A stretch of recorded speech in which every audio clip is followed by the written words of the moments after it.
Alright, so apparently pretty comfortable.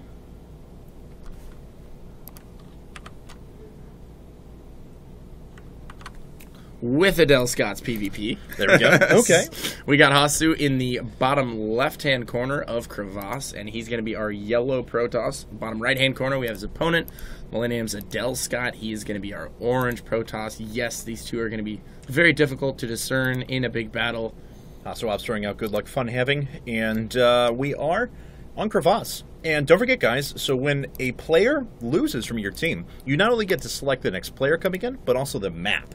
And so Adelscott decided to pick an enormous map. This is one of the biggest maps that we actually have in the map pool at the moment, as they are playing on Crevasse. So the walk distance is very long. Some of that is mitigated by the fact that your Protoss players can warp in anywhere they want. But unlike something like Tal'Dorei Malter, there's no even ground expansion to get, or there's no even ground path to get into the main, so it is possible for players to do some sort of an expand or robo build. I feel like it's a pretty interesting choice against a player like HasuObs. I feel this plays almost right into HasuObs' playstyle. He's very slow, meticulous PvP player. Doesn't rely on super cheesy builds to get his wins. Yeah. Oftentimes, you were mentioning, goes into heavy upgrades in PvP.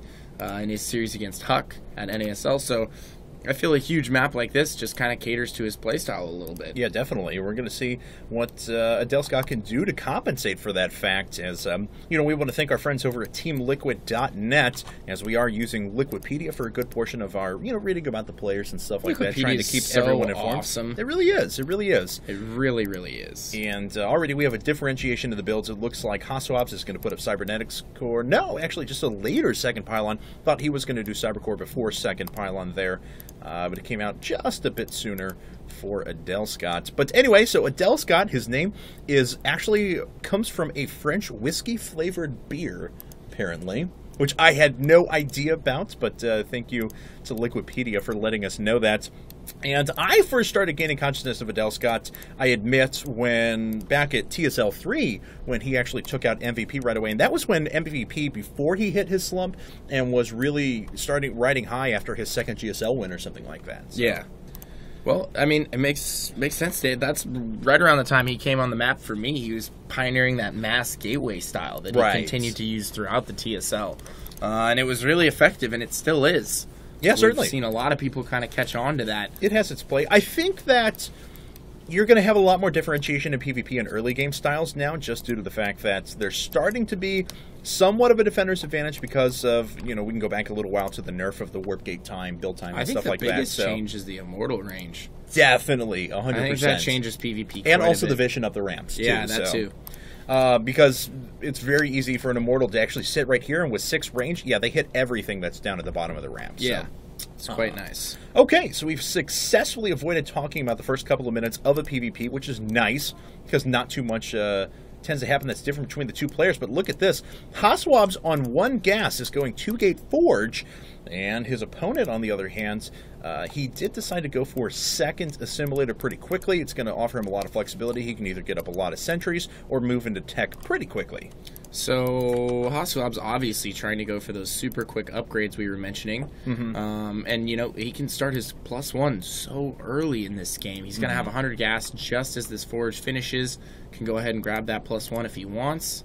Or he might use it for a cannon at the front. And there's actually a cannon at the front, so interesting. Playing a very defensive style. Probably going to want to get up a Nexus here in a little bit. He saw early gas and no... this was actually kind of interesting because this gateway was put up as the probe was leaving the base, but it came after you would conventionally put down a second gate. And he saw the early second gas and possibly suspected some sort of DT play, so he's going to remain defended against that, and the Photon Cannon has the range to be able to knock units down that are coming up the ramp as well. So offers him the flexibility to go ahead and go after this expansion.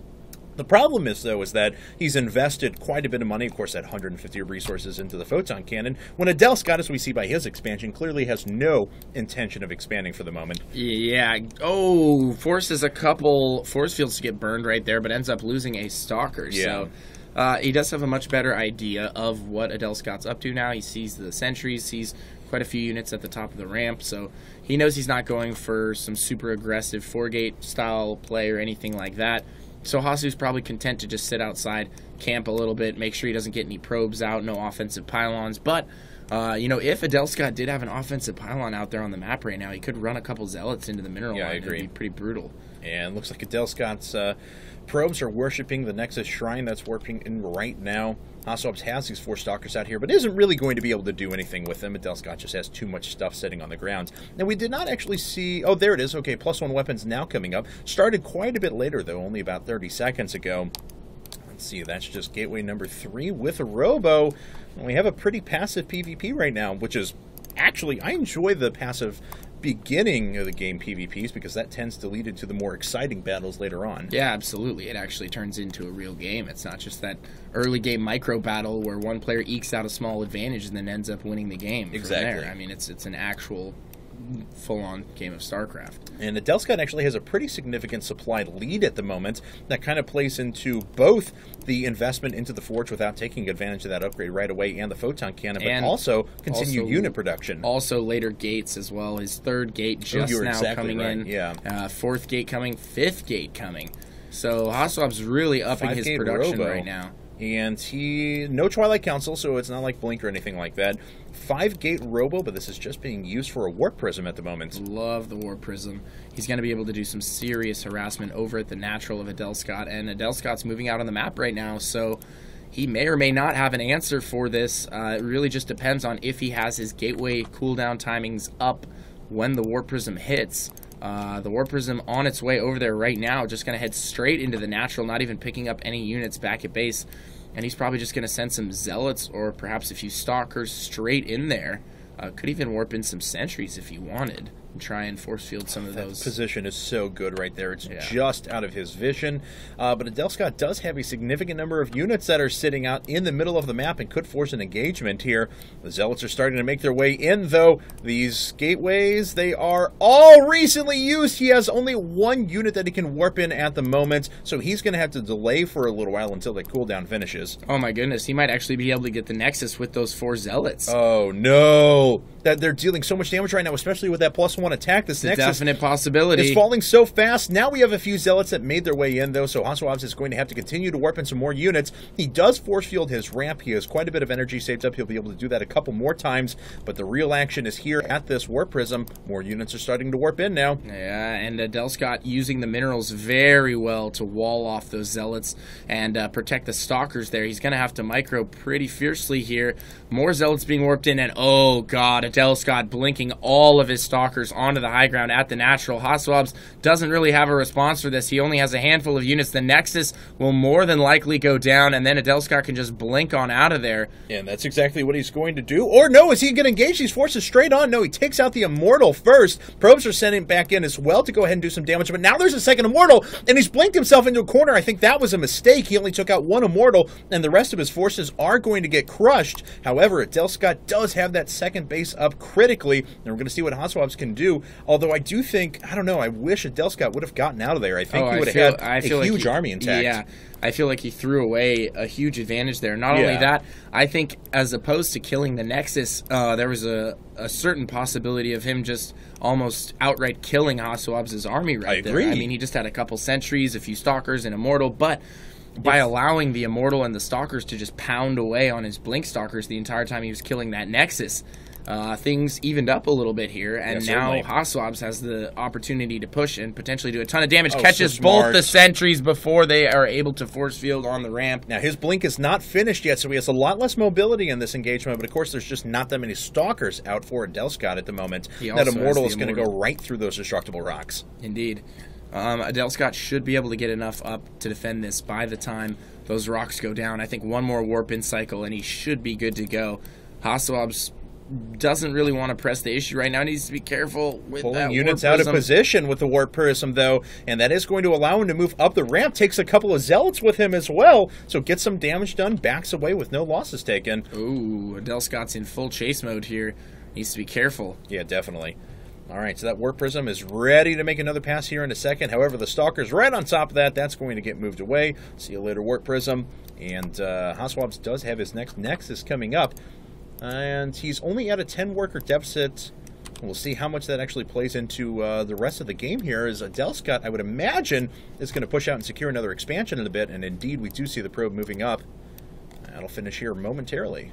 So Adelscott's going to move up to 3 base here as Hasu is grabbing his natural back once again. So I think Adelscott taking a pretty significant advantage at this point in the game because he was able to defend that counterattack from HasuObs. If HasuObs was able to do some economic damage with that counterattack, force some probes to be pulled off the line, kill a couple probes, weaken his army even more, I think he would have been in a good spot. But as it stands, I mean, he's just really relying on this Warp Prism to do some damage. It hasn't quite... Oh, Adelscott actually losing a Stalker there and is forced to pull off of mining at the natural. He might be able to get that Nexus. I think he may be able to kill all those... he may be able to kill all the Zealots that are sitting down here as long as he takes vision to the top.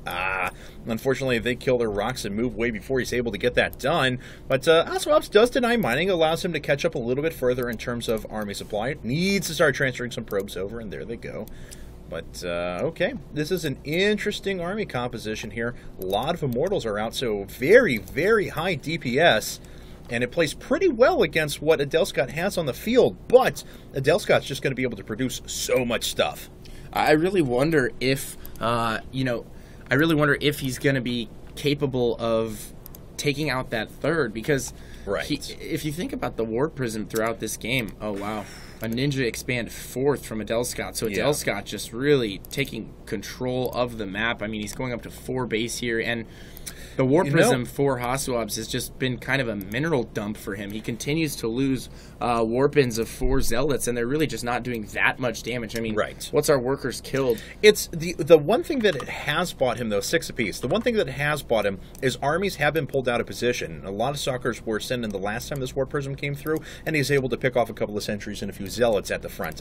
That's really what it's gotten him, but that's about all. And HasuObs moving up now, catches a lot of Stalkers by themselves, and that would be a great opportunity for him. Is if Adelscott voluntarily segments his army like this, not all of his army is here, right there on Adelscott's part. He's investing in 2 bases right now, which means his unit production is going to be weighed down. We actually see that reflected in the supply count, which is now very close. Yeah, I think that was a really big mistake by Adelscott right there. I mean, he didn't wait for his 3rd or 4th bases really to kick in.